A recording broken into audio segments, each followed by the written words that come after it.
Aaron, you're in the sukkah? You're muted. Yeah. Ah, mamash. Yeah, good. Hold on to the Yom Tov. Yeah. There's no Maltoisiv problem, so. Yeah.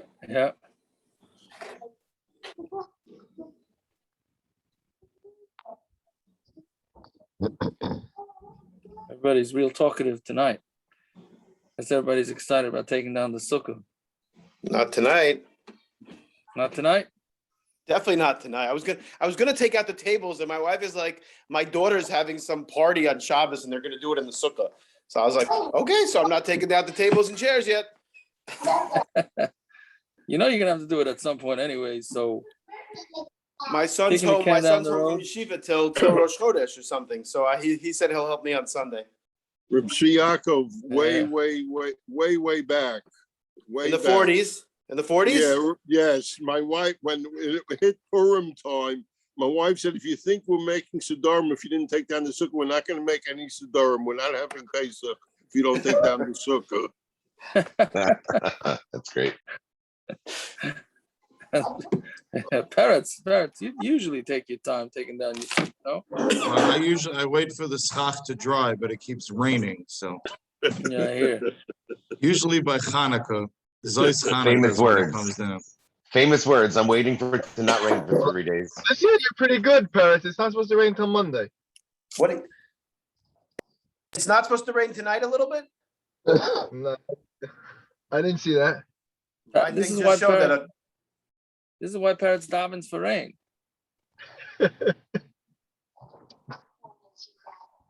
All the Baltvillification this year really worked their magic that day.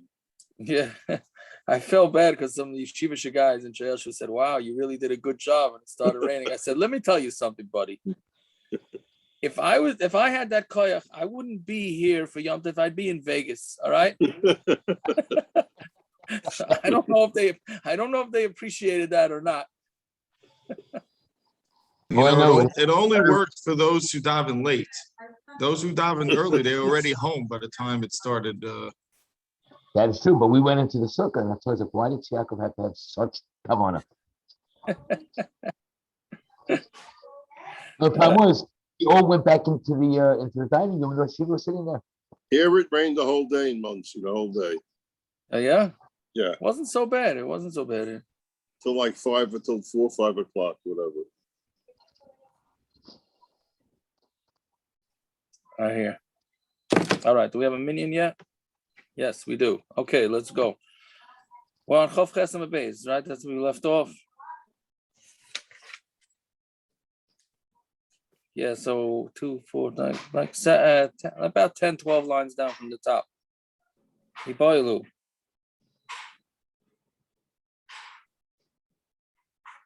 Can you see it? Alam has it? Iboilu? Yeah. Are you allowed to show the knife to a chacham on Yom Tov? Meaning, so you have to take the knife to the Talmud Chacham or to the rabbi to check the knife. That's, you ever see pictures of, the rabbis or whatever, putting their finger, you run your nail along the blade of the shechita knife, and if it gets stuck in the nail, then you know that there's a nick, and then the shechita is going to be treif. So you have to show the knife everyone. I don't know. There's a certain amount of time. I don't remember exactly how often you have to do it. But are you allowed to show it to the chacham on Yom Tov? So Amari Beidur is Nashari, Rabbanan Asri. So it's a Machlokes whether you're allowed to or not. So he could look for himself. Because it's not, again, what would be the problem? The problem is it's what should be wrong with checking a knife on Yom Tov. So it's Av Shamil, so Rashi says it's too loud. It's again with that vague area of what they allow during Yom Tov, what they don't allow during Yom Tov. So it's because of Av Shamil, so it's too loud that it looks like a weekday. So if they don't allow it, that means you're not allowed to shecht with that knife. You're not allowed to shecht. I guess if you were up against the timetable of where you had to have it checked, then yeah, you wouldn't be able to check. So then you're not going to be able to have. This is on Yom Tov. So you're not going to be able to have. You're not going to be able to have meat on Yom Tov. Right. Yeah, that would be. That's that. So you have to either borrow or you do this last thing. So Rabbi Yosef is saying that a Talmud Chacham can look at his own knife and then lend it out. Meaning, because if he looks at his own knife, that's not such a public display. Marsh, can you shut the door, please? Yeah. So that's what he's saying. It's not so that would be a way around it. If the Rav has his own knife. Nowadays they don't. Right? I remember my father went with I think Rabik. He went with one of the big pasken to one of the slaughterhouses, and all the shechtim bring him the knife to start checking. He said, I don't know the first thing about what a knife is supposed to be like, but it's like just because I'm the newfound rabbis, they don't know anything. We don't know anything about the shechita and all that. These shechtim know more about the knives than the rabbanim, but okay, that's what you got to do. You show it to rabbanim. Fine. V'amar Rav Yosef saken shamda mutter. So a saken that's amda literally means it stopped its sharpness, meaning it got dull.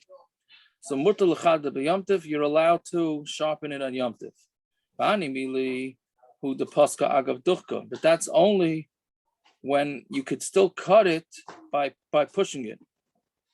Meaning, if it's totally dull, where even when you push the knife, it won't cut anything, it sort of acts like a fork. Then it doesn't. Then you can't, because that's like fixing the kli. It has to have some sharpness to it. It's just not fully sharp, so then it's okay. Fine. So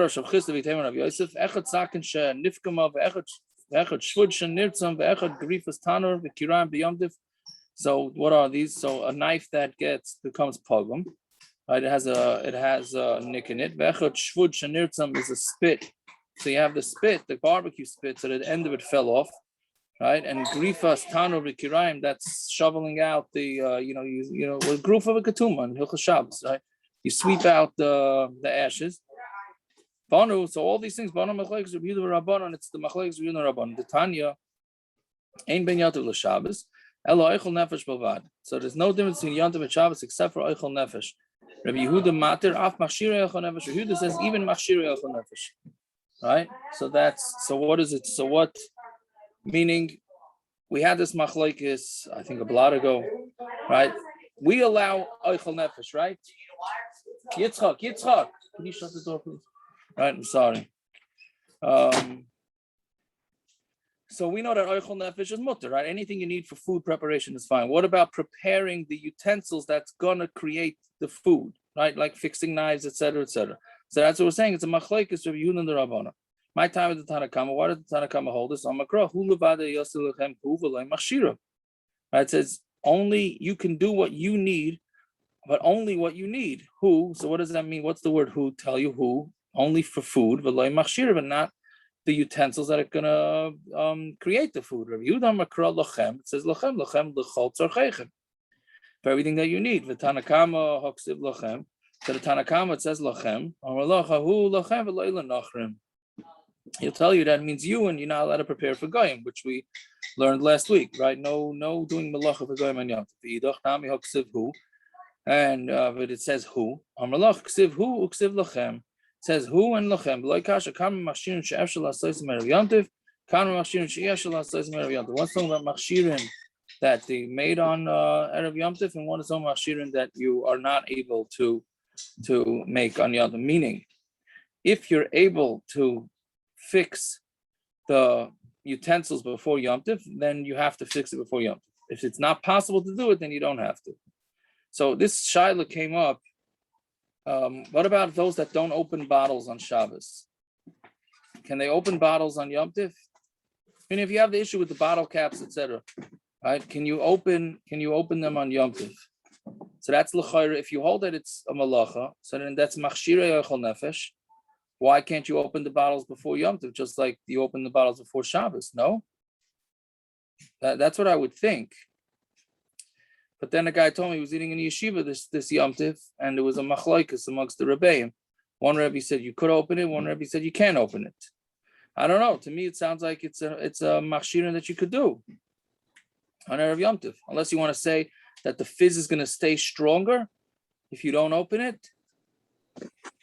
I mean, that's for sure. That's for There's sure. a way you can cut the band, apparently, so the fizz doesn't go out of it. I mean, I know it's Well, very you can, hush to have a fizz. you can cut the band. Yes, that's true.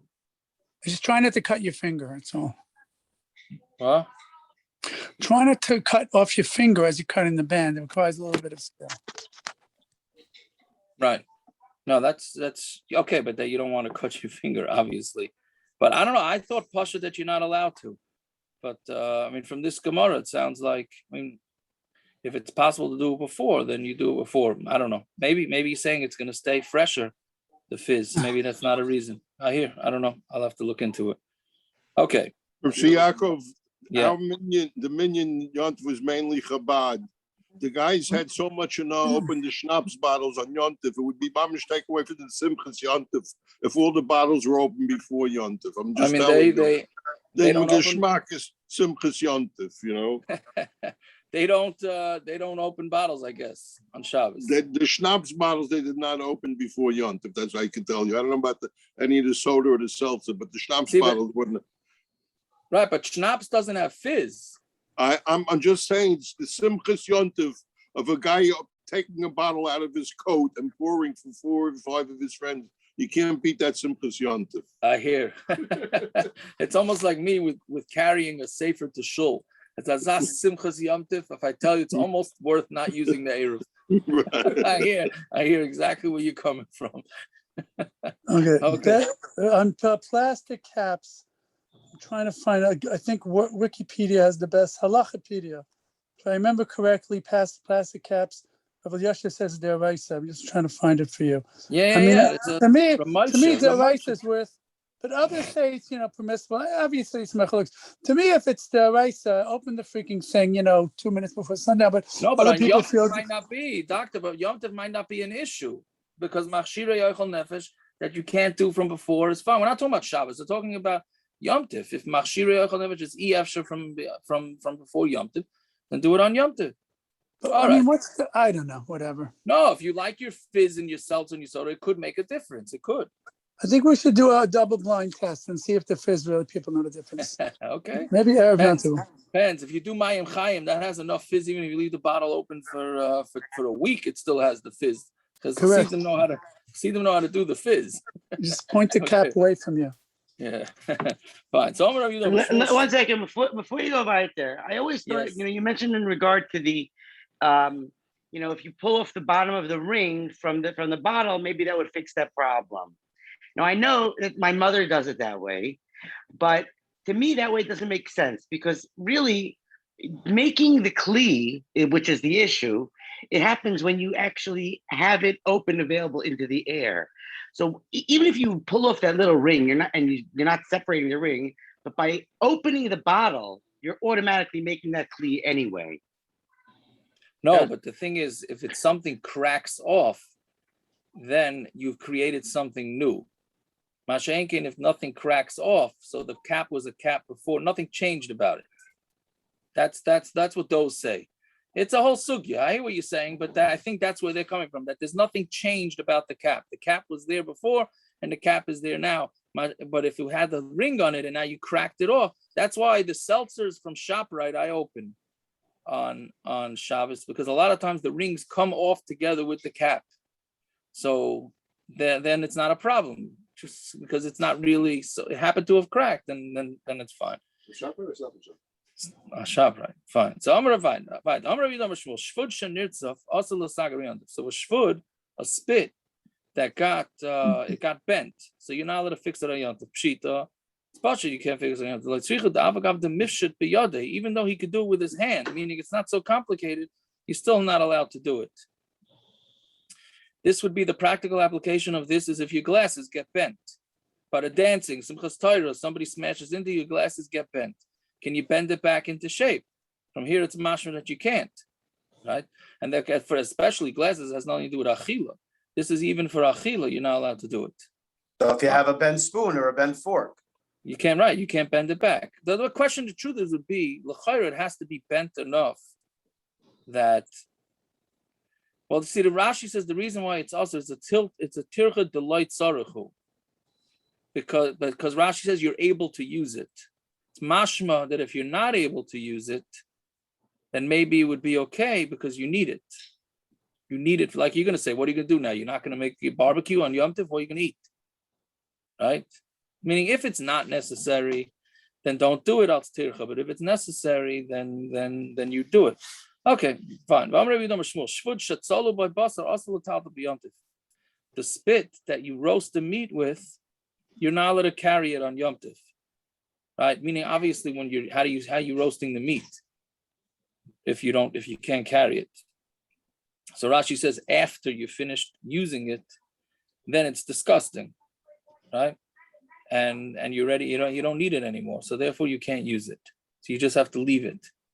What you do is you knock it off and put it in a corner. Meaning you don't have to just leave it there. You just put it to a place where you're not going to see it. So is that the same as our silverware? You mean, why shouldn't we ask our silverware then? That's a great excuse not to clean up. That's a great excuse not to clean up. Put it under the rain at the sukkah thing, right? Yeah, I mean, I had that child Friday night. There you go. Friday night when I take the stuff off the grill, a lot of times I leave the tong next to the grill, and the next morning I'll come out and I'm like, wait a minute, is it a muksa now? Because there's no chance I need the tongs anymore. Silverware, maybe you could say you may need it. You may wash it and rinse it and use it again. Right, but you have to figure out why it's muksa, because a tong, you could use it. You could use it inside your house. Rashi says the reason why it's muksa is because it's disgusting. It's full of fats and all that type of stuff, which for me is not disgusting, right? But I guess for others, it's disgusting. See, but if you put it in a place, then that people are going to see it, then it would have a din of graf shalrei l'chayra, which we know is mutter to move if it's in a place that's disgusting you. So I'm assuming that's why silverware. I think silverware would taka be muksa, but the reason why you can take it off the table is it's disgusting to leave it there the whole Yom Tov. Maybe not for us, but for the women, it's probably disgusting. So then you can move it. Right? Same thing as nuts and peels and all that. Really, all that stuff is muksa. The only heter to move it is because it's disgusting and a graf shalrei, and it's in your way. But by a grill, I guess Rashi and the Gemara is assuming that a grill, you're not hanging out over there, so there's no reason to move it. Fine. This that you can, knock it off and put it into the corner, right? That's if this has a kazayas basar on it, right? Because if it doesn't have a kazayas basar, then why would you? It's muksa. Why would you be able to move it for no reason? Does this change for sukkahs because of the halach that you're not allowed to leave dirty kalim in a sukkah? Do you need graf shalrei, or anyway you have to remove them? I don't know. The din of what do you call it? The din of graf shalrei l'chayr is not going to be daicha the din of sukkah, no? Meaning that you have to remove them because of sukkah. Right, but I don't know if that would be enough to be daicha muksa. If you held it's muksa, right? That's I don't know. That's a good question. It's a good question. I don't know which comes first. Yeah. Okay. Let's see weiter. Ravina Amar Afal Pi She'ena Lo Basar Mutar L'Tata Mididava Kaitz Rishus Harabim is no different than what do you call a kaitz in Rishus Harabim? A thorn. A thorn is around. We know, right? That in the Gemara and Shabbos, it's you're allowed. What you do with a thorn is you carry it every four if it's in Rishus Harabim, right? So you move it out of the way so that it doesn't get damaged. So because of that, you're allowed to. So you're allowed to do it. Yeah. Now I don't know. I guess he's assuming that a spit, somebody might get damaged with it, just like a thorn can get, which means that it's in somebody's way. So if it's in somebody's way, why is it not a graf shalrei? Right? We're on the bottom of the Amud, about 6 lines up on the bottom, Chavches on the base. Almost right, a few lines above the Mishna. Yeah, okay. So Amar Rav Chinan Abreider Rav Ika, Shvud, Shvachos, V'Gumos, Rav Mלכיו. There's 3 cases of the spit, what we just had, right? Shvachos, which is in Ksubis, where they, whether if a woman has a cleaning lady, if she's now not mלכיו to do the work for her husband, and bluris, Blurus is the chup. You're not allowed to have a chup, not long hair because it's avodah zara. Afer makla, the afer of what do you call it? Of the ashes, which is that for tattoo, you're not allowed to put ashes on a cut because then that will make a permanent mark and that's a tattoo. Ukvina and the isser of kvina sakum, right? Those are all Rav Mלכיו with an aleph. Rav Papa Amar, I'm sorry, did I skip? All right, so the first three are Mלכיו with a vav. The last three are Rav Mלכיו with an aleph. Rav Papa Amar Masnisan or Masnisa, Rav Mלכיו, the Mishna and the Brisa are Rav Mלכיו with an aleph. Shmaitza Rav Mלכיו, and the Shmaitza meaning the Gemara's the what do you call it? The Amirayim is Rav Mלכיו. B'simanich Masnisan Malchasa. The Mishnah's Malchasa with an aleph at the end. My benayu, ike benayu shvachas. What's the difference between the two? Is the shvachas, right? It's because the shvachas is a Mishnah.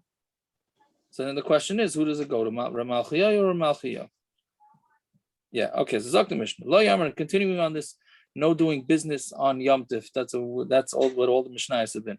So Lo Yamar Adam L'Tavach Shekoli B'Dinar Basar Aval Shaychar Mechalak B'Neim. You can't go to the butcher and say to him on Yom Tif, give me a dinar's worth of meat.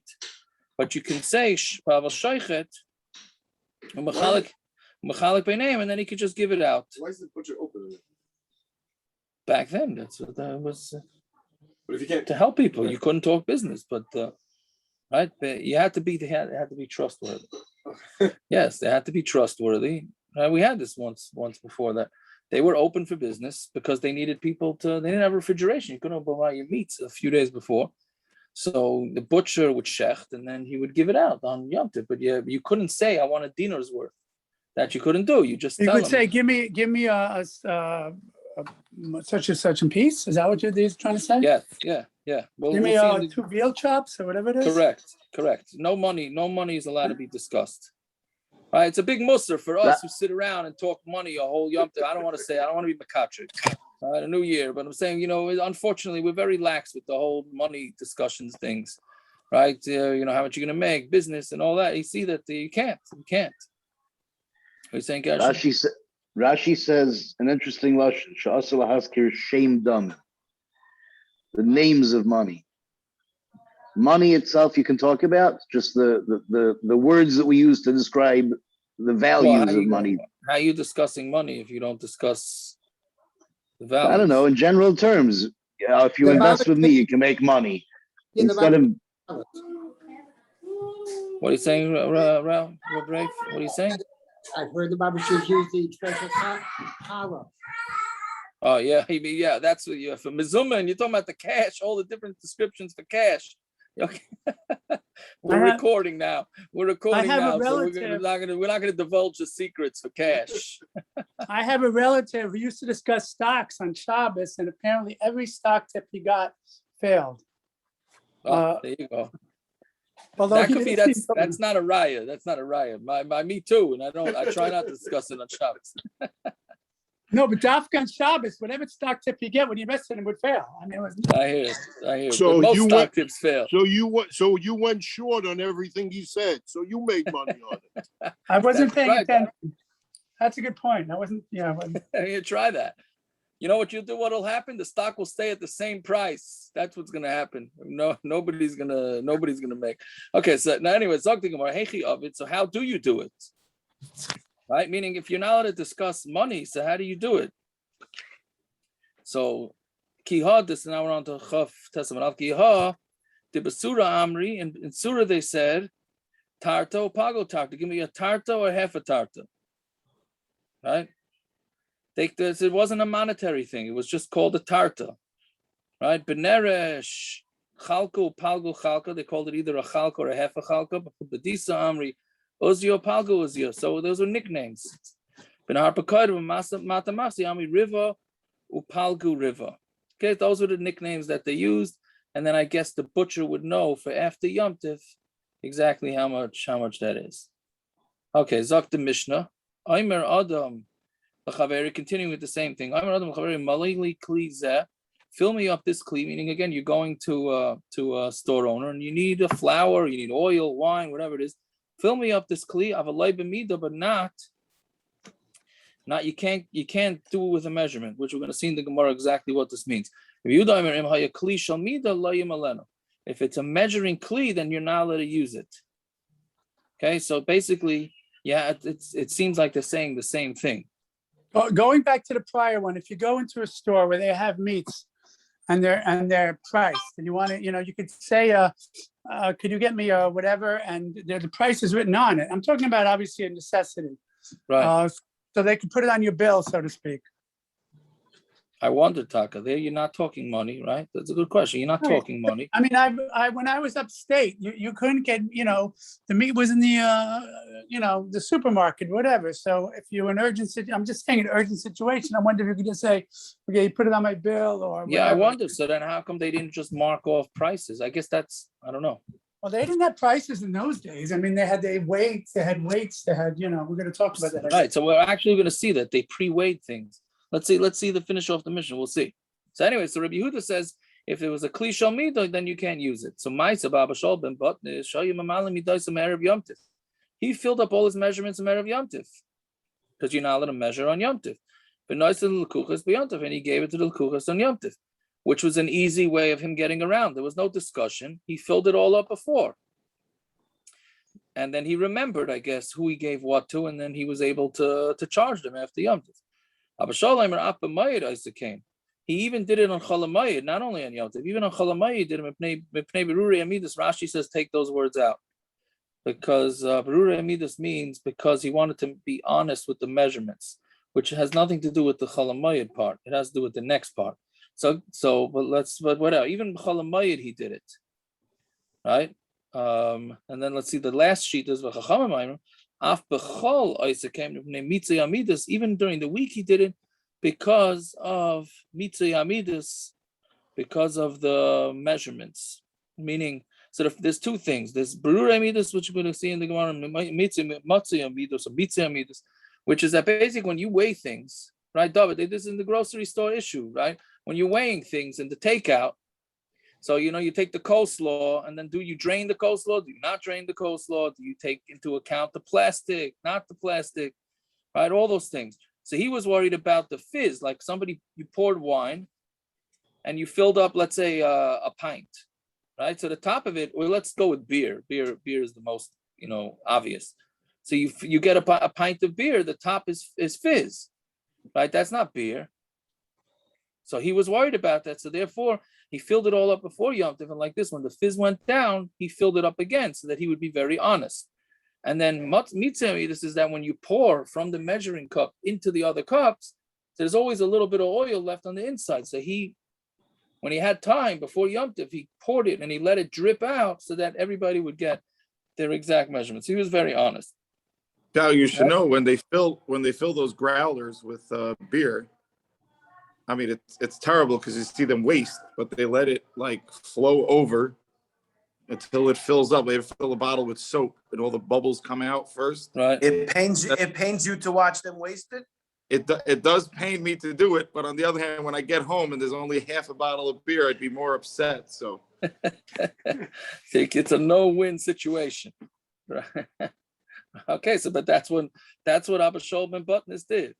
Okay, so now what's the first Machlokes? What's the first Machlokes in Mishna? What does it mean? No, you can't do it with a measurement. Rav Yehuda, Shmuel, right? Not with a kli that's miyuchid lamida, meaning you can measure things, but you can't use a measuring cup, right? But if it's a kli that will eventually be used for measuring, that's allowed, right? Since it was never used as a measuring cup, that's okay. That's the Tanakama. And also Rabbi Yehuda, no, even if kli that's going to be used, you can't use. So we see from this that Rabbi Yehuda is the machmer and Rabbanan the makel. So they want to ask, we heard the opposite. The Tanan, Rabbi Yehuda, that was last block. A person, so we not only we said by using a measuring, what do they call it? The scale, right? So you have the measurements that you weigh opposite. So we said you're not allowed to do that on Yom Tov. But Rabbi Yehuda said you can use a kli or a hammer. Let's say you know your hammer weighs a pound, so you could use the hammer on Yom Tov. It's essentially doing the same thing as long as you're not using the measurements, right? Because otherwise it looks like a weekday activity. You can't look at a kaf mazah. You're not allowed to use a scale at all. Can you use a measuring cup? No, so that's what we're saying. No measuring cup. One second. So we'll see. So Amud Rabbi Yehuda l'kula v'Rabbanan l'chumra. So you see here, Rabbi Yehuda is the strict one when it comes to measuring, and the Rabbanan Rabbi Yehuda is the lenient one, and Rabbanan are the strict one. Kasha Rabbi Yehuda, Kasha Rabbanan. Here, Rabbi Yehuda is the strict one on the measuring, and in the previous daf, he's the lenient one. So what are we going to say? So we say to Rabbi Yehuda like Kasha Hasan b'Sheina Amid l'Mida.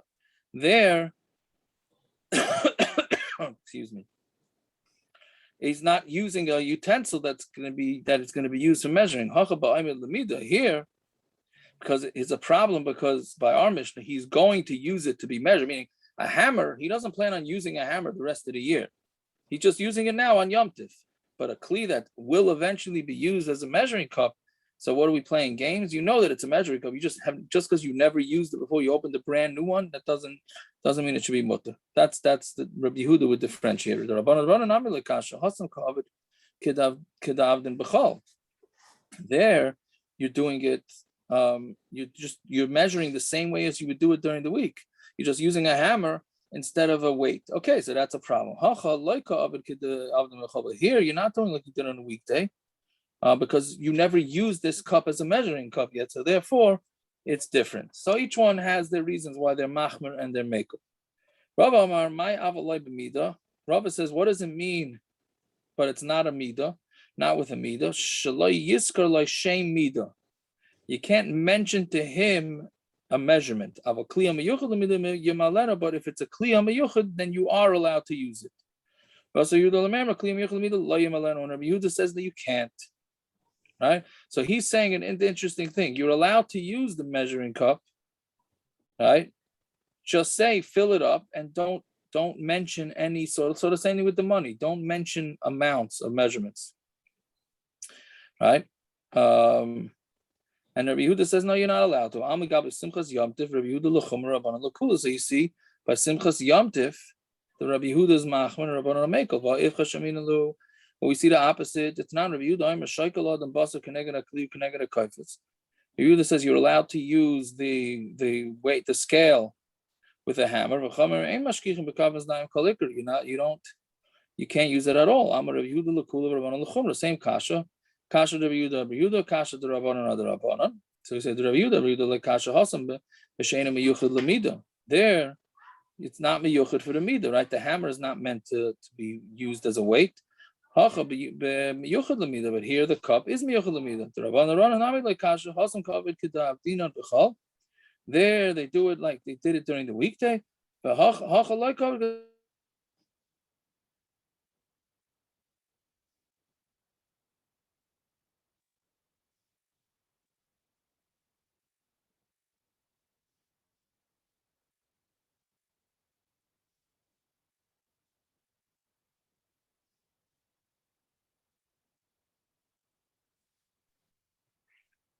I think you're frozen.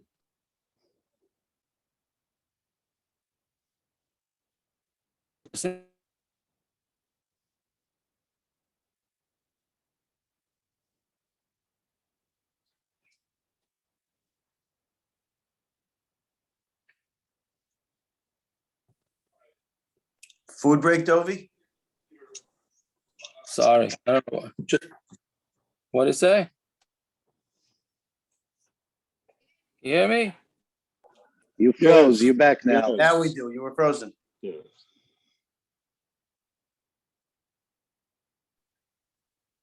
Yeah, my Zoom just crashed. I don't know what happened. Am I back now? Yes. All right, good. Okay. Yes. Thank you. So anyway, so we're saying that sometimes a person will bring a measuring cup to somebody and he'll say, fill me up some wine, and not particularly care about the measurement. So therefore, it would be okay. Yeah, so halacha l'maisa, so doctor, that's what you're asking. Halacha l'maisa, can you use a measuring cup or not? So the bottom line is you're allowed to, but you're not supposed to do it exact. You don't do it exact exact. You do it. Well, we'll see a little bit more in the bottom of Amud, but that's what we say. You could use it, but don't do it exact. Use it around. Be'erich. Yeah, but a yeki could have a seizure if he doesn't do it exactly. That could be. You got to know the Mesiras Nefesh. It's, you got to know. Yeah, don't put your life in danger. Yes. Don't put your life in danger for it. Ma'aser Baba Shobin Buttonus. Yeah, second wide line down. Yeah, what do you want to say, somebody? No? Okay, so Tana, Af B'Mayir Isa Kain. He even did this in Chalamayid. Why? A foreign concept to Chalamayid. Right? Because of Bittul Besmedrash. What does that mean? Because Chalamayid is really meant to be a time that everybody's supposed to sit in Besmedrash. So since he has time, he wanted to spend his time with Besmedrash. He wanted to pre-fill all the measurements, right? A smart idea. Why should he spend his time Chalamayid? Measuring out cups and all that. He pre-filled them before Yom Tov. And like this, Chalamayid will come and Erev Yom Tov, he shouldn't be learning? The stomach, he wasn't learning because he was busy. Okay. Now, there's a different lesson to take out of this. If you see the Rashi, it's kedai to read the Rashi just because in this crazy world that we live in, either a learner or a worker, right? Right? So, which is interesting because I didn't see this, but one of the articles had an interview with a Basher Weiss, and he was saying like how in America, what's impressive is that you have balabatim that learn. In other places, not necessarily like that. It's either you're a learning guy, you're a working guy. Here, they Baruch Hashem, they mix it. They mix it together. Hey, look at this Rashi here. It's about 10 lines up, right?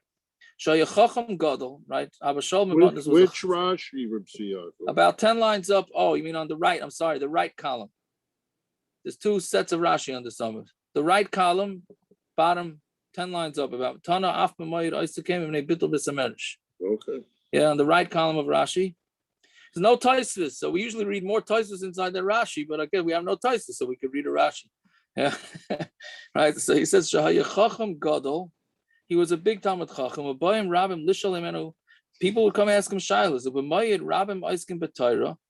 On Cholamayid, many were being Eiskin B'Torah. She'ain Trudim B'Malacha because they didn't do Malacha. By Mamalam B'Layla, and he would fill it up at night. She'ain Zman Beis Hamerish Kadei She'epane Bayayim, so that he should be available during the day, right? To be So he was the grocery store owner, and he was also answering the shilas, right? So he did this even on meaning. So I said it a little bit wrong before. He didn't do it before him. That was the next, right? He did it on Cholamayid at night, the way Rashi's saying it, right? Yeah. So like this, he would have time to answer all the questions, right? So that's what it means by Mayid. And then the Chachamim say that he did it even during the week because he wanted to save people money, right? So let's see. Tana Rabbanan, who kana sholosh meyas garbe yain mibruri hamidus. He ended up saving 300 barrels of wine from the midas, right? Now it's interesting because understand basically what he did is he saved up the amount of money that people got ripped off from, and it ended up being 300 barrels of wine, right? So, I thought he didn't do that. I thought he made sense to do it. Right. So he didn't do that. So what do you mean, right? So what happened is because it was so busy on Yom Tif, I actually saw this in the art scroll. I think it was yesterday.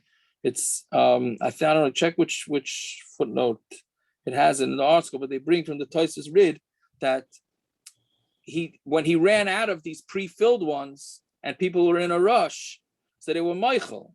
He said, "Listen, I'm in a rush. I can't." They said, like parrots with the beer. I guess parrots is really not Michael. That's the way he is. I don't know. Parrots is confused whether he's Michael, right? But the people said, we're Michael. We want to get our beer and get out of here, go on the Cholamayid trip. So he calculated that he saved 300 barrels. The Chaverov, Kantu Shlosh Meis Gar B'Shemen, and his friends, right, I guess he must have been part of the club, of the Be Honest club. So his friends, did the 300 barrels of oil, from the letting the oil. There's no foam by oil, but letting it drip out. So what did they do with all this? They went up to the Gizbar, to the treasure in Yerushalayim. He said they brought it, they wanted to donate it to the Beis Hamikdash. So he said to them, you don't need to do this. Everybody knows that this is considered part of business. Everybody knows that you lose out a little bit. It's yours. But we don't want it. It's not ours. We don't want it. So since you're being machmir on yourself, what you should do is take the money and do something for the public. The Tanya Gazel, if somebody stole and he doesn't know who he stole from, you do something for the public, and that's enough. Mine and who? What does it mean for the public? It's you dig holes for them and ditches, and meaning you do like highway work that the people can benefit from it, right? Which is the psak. That is the psak. If somebody stole and he has no idea who he stole from, so then he can do. So then he could do whatever he's supposed to give the money towards the public, right? I actually had the shiloh today. A guy comes over to me and he says, I went to the bathroom and I took off my talus and I see that somebody replaced my talus with somebody else's. He didn't want to take it. He didn't want to take it because maybe the guy will bring it back. So he asked me if I have an extra talus. So I gave it to him. But I'm saying in that type of situation, you donate the talus to the shul or whatever. I don't know exactly, but to the rabbin, that's what you would do. So I gave him my talus. I went and got my weekday talus. And then I did a real karuma shtick because this guy got chas and Torah. So I said, why should I go I don't got to go under the talus. He's got my talus already. So I didn't go under. All right. A little bit of, a little litzanis. Okay, fine. So Adorei Rav Chisda the Ravna Ukva. So Rav Chisda was traveling with Ravna Ukva Darash, and he darshan to him, a person shouldn't measure barley, and give it in front of his behem on Yom Tov, because you're not allowed to measure on Yom Tov. But you can just what do you call it? How do you call it? You just dig it out. You just take it out, like you have these big sacks of barley, so you can just take it out. But nice and lefi behemta, meaning don't measure it, just take out a scoopful. But nice and lefi behemta, and there's no chashash of measuring. But nachtoim, and a baker, right? He's allowed to measure spices and put it into his pot. Now the literal translation is that Rashi says yisroif, that it shouldn't burn, right? But I don't think it means burn, right?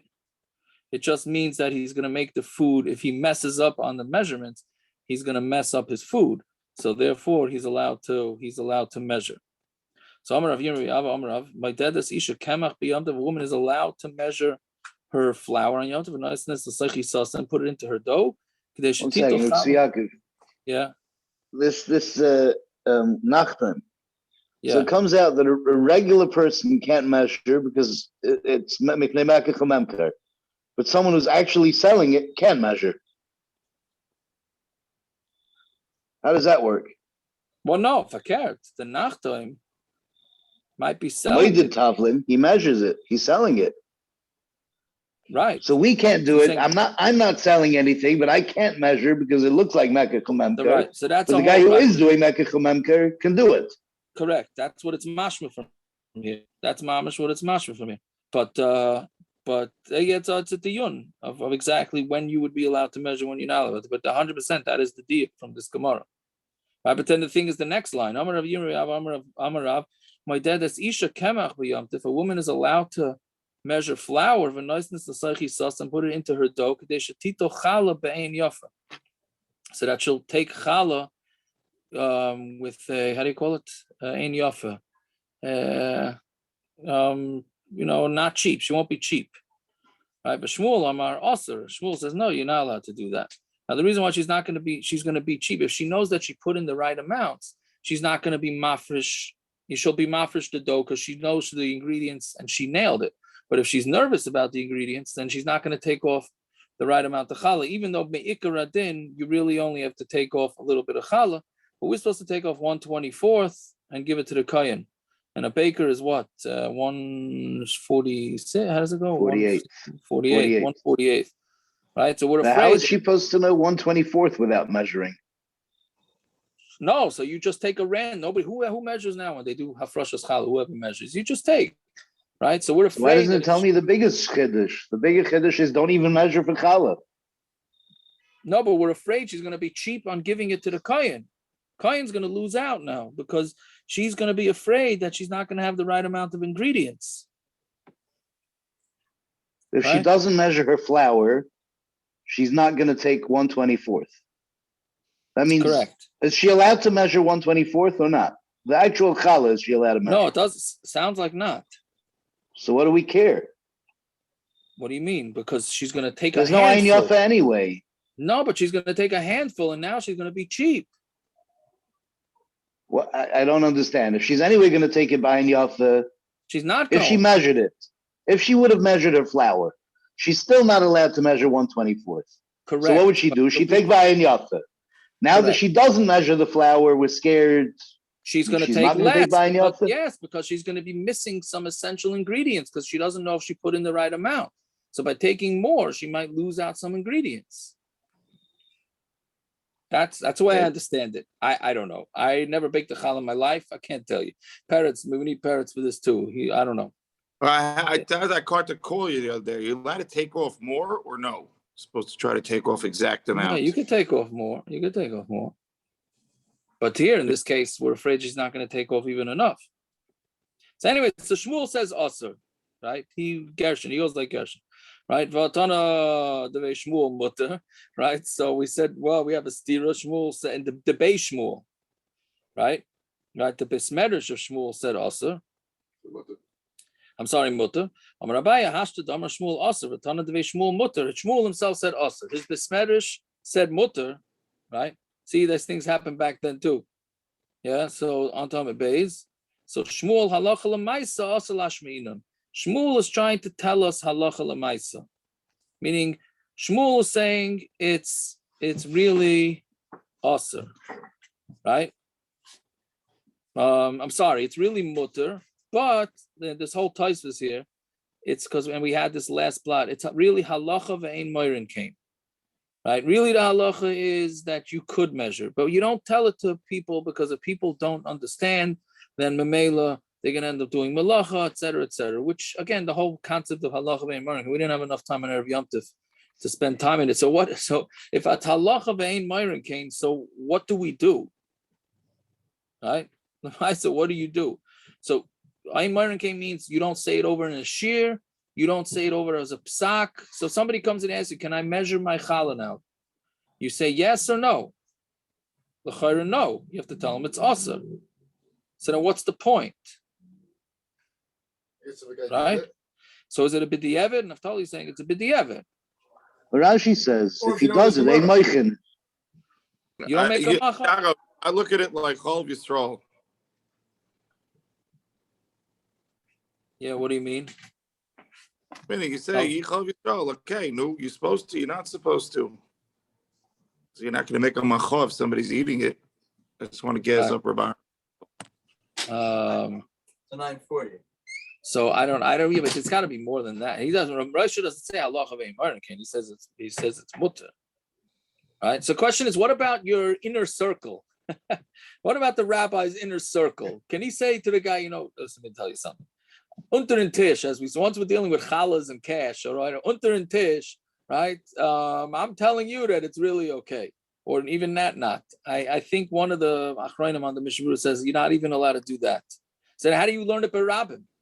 How does the Gemara even say it's halacha ve'ein moirin kain? Okay, whatever. It is a whole sugya exactly how we understand halacha ve'ein moirin kain. Fine.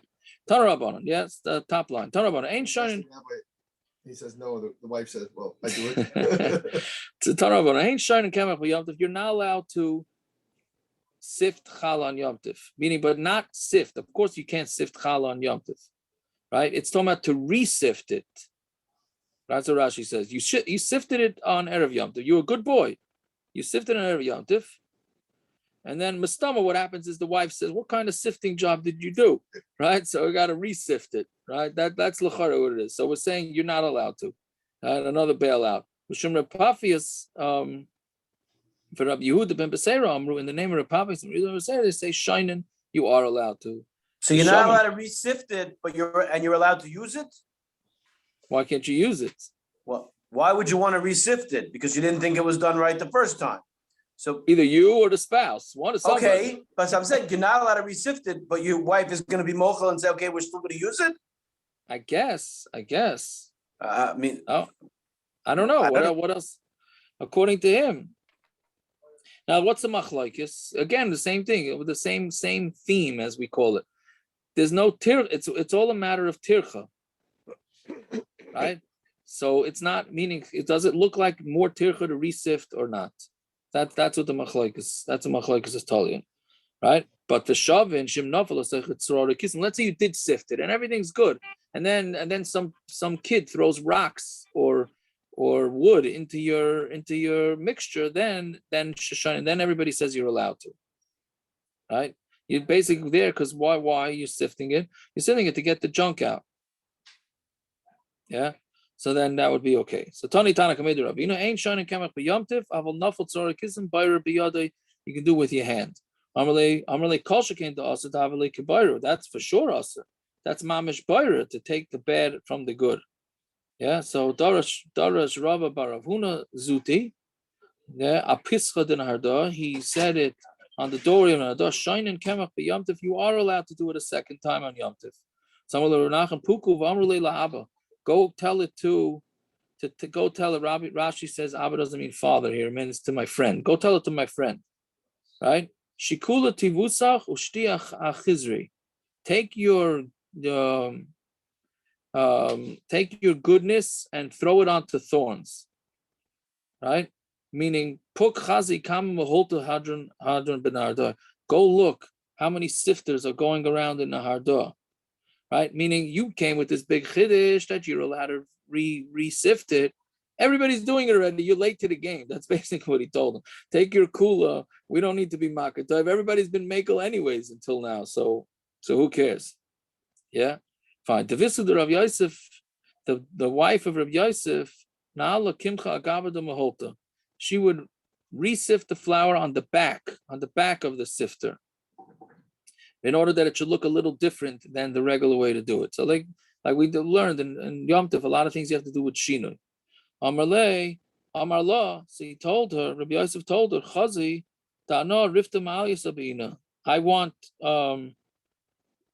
good bread, and you don't need to do it this way. You could re-sift it yourself regularly, right?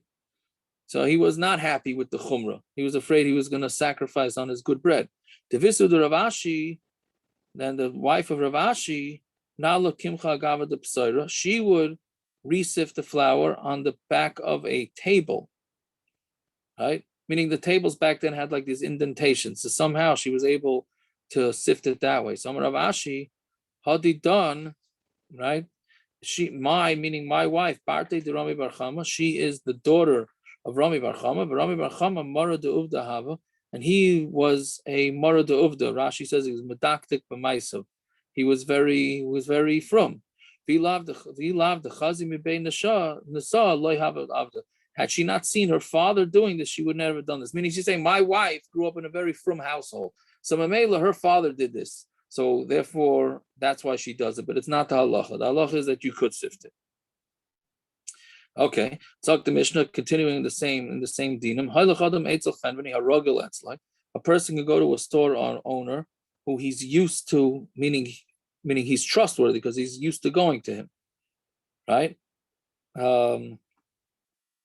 Which it's interesting, Taisus, because Taisus says that is it a guy, is it a yid? So it says it doesn't make a difference.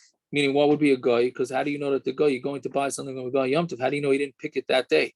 Right? Like we said, if a guy would pick it that day, like a fruit or whatever it is, it would be awesome. Or right? So then it's not but it doesn't make a difference. So again, tenly baits him. The guys in Dominion, give me a number of eggs, either 10 eggs, 10, 20, 20. You're allowed to give them as a number. And nuts also with a minute, because Balabatim, that's what you do. Somebody in the house, you're always counting eggs, right? Meaning you can't do weights, you're not allowed to do. It seems like the regular way they sold it back then was by weight. So, but to buy it by number, that would be okay, right? Because it's not your regular way of doing business. A person can go to a shepherd, give me a goat or a sheep. He can go to Eitzel Tabach Haragel, let's say, Tenli Kaf Achas, Achas, give me a shoulder or a thigh. Eitzel Patam Haragel, let's say, a guy who fattens up the fowl, right? Tenli Tor Echad, give me one type of bird or another type of bird. Eitzel Nachtam Haragel, let's say, you can go to a baker, Tenli Kikar Echad, Gluska Achas, give me one loaf of bread or one piece of cake. Give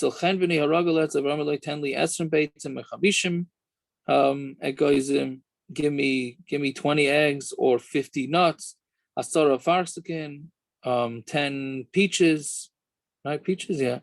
And 5 pomegranates, and 1 esrog. As long as you don't mention measurements, then you can do it. You can do by number. Right? You can't say prices. Right? So you can't say measurements, or can't say prices. Yeah. So now I think nowadays that halacha should change. No. Nowadays most things get sold by the piece. Well, I guess not most things. I guess meat is still by weight. Eggs is by the number. I mean, it gets sold in the dozens. So l'chayra, you'd have to change that halacha depending on what type of things it is that you're taking. Okay, but that's fine. Okay, hadron alach ain't sudden, and parrots and l'chaim or no l'chaim. You burnt that. I was about to ask for a pass this time, but you can't. Anyhow, l'chaim. Tashlumin is okay. Cigarettes. I mean, he really should be having beer. That's true. That's true. I got an esrog here. I'm not biting out of it though, but whatever. Anyways, a good winter, and we should continue this winter to be matzliach and to learn together, and everybody should be whole and healthy. Amen. A good winter. Okay. Thank you. Hey, it's Yaakov. Yeah. What's pshat in these couple of plots that we had? So the Gemara, the Havamin of the Gemara is that one of them was Mekel in Simchas Yontif, one's Machamer in Simchas Yontif. I mean, what is the Gemara trying to teach us something? There's no such thing as a Rav that draws a line in Kula and Chumra. They draw a line in Halacha. What do you mean? The Havamin of the Gemara is that one of them is Mekel in Simchas Yontif, one is Machamer in Simchas Yontif. Teretz there's no such thing. That's the Gemara saying. But does that mean that a Rav can't draw a line as far as Kula and Chumra is concerned? Yeah. Is that what you see from the Gemara? No, see, it seems like it's specific to these things. Only by Simchas Yontif. No, it seems like that's the steer. We're not asking it stam in every situation. But it's an interesting line. I mean, the Gemara draws one line that's Kula or Chumra, and the teretz is that it's all about Uvda D'Chayil. Either it is or it isn't. How they view Uvda D'Chayil, that's the Machlokes. Yeah. But the Havamina appears to be wrong. Is a Rav allowed to draw a line and then I'm a Machmer in Simchas Yontif? Mamela, everything else falls into place. It seems like it's only in those specific cases. Well, we had 2 blots of it though. You're right. It's a whole bunch of cases. It's not. We weren't short on cases. I hear. I don't know. It's an interesting thing because you don't like people saying, well, it's a very hard concept that people understand. Like, oh, in this case we pasken like this Rav. In this case we pasken like this Rav. Very, very hard. Yeah.